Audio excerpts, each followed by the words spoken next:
কারো জীবনই সহজ নয়, কষ্ট আসবে, বিপদ আসবে, মুসিবত আসবে, কিন্তু হতাশ হওয়া যাবে না।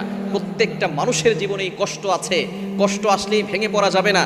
আল্লাহ তাআলা যাদেরকে ভালোবাসেন বেশি তাদেরকে পরীক্ষা করেন বেশি। সুতরাং বিপদ দিয়ে, কষ্ট দিয়ে, মুসিবত দিয়ে আল্লাহ তাআলা নবীদেরকেও পরীক্ষা করেছেন। ইব্রাহিম আলাইহিস সালামকে আল্লাহ তাআলা অনেক পরীক্ষা নিয়েছেন, নবীজি সাল্লাল্লাহু আলাইহি সাল্লামকে আল্লাহ তাআলা পরীক্ষা নিয়েছেন কষ্ট দিয়ে। সুতরাং আপনাকে আল্লাহ ভালোবাসেন বলেই কষ্ট দেন, কষ্ট আসলেই হতাশ হওয়া যাবে না। Never lose hope, never give up. মুমিন কখনো হতাশ হয় না, মুমিন কখনো নিরাশ হয় না, মুমিন অলওয়েজ আল্লাহর উপরে ভরসা রাখে। সুতরাং জীবনে কষ্ট থাকবে, জীবন কারোর জন্য সহজ নয়, দুনিয়াটা মুমিনদের জন্য একটা জেলখানা স্বরূপ। কষ্ট আসবে, হতাশ হবেন না।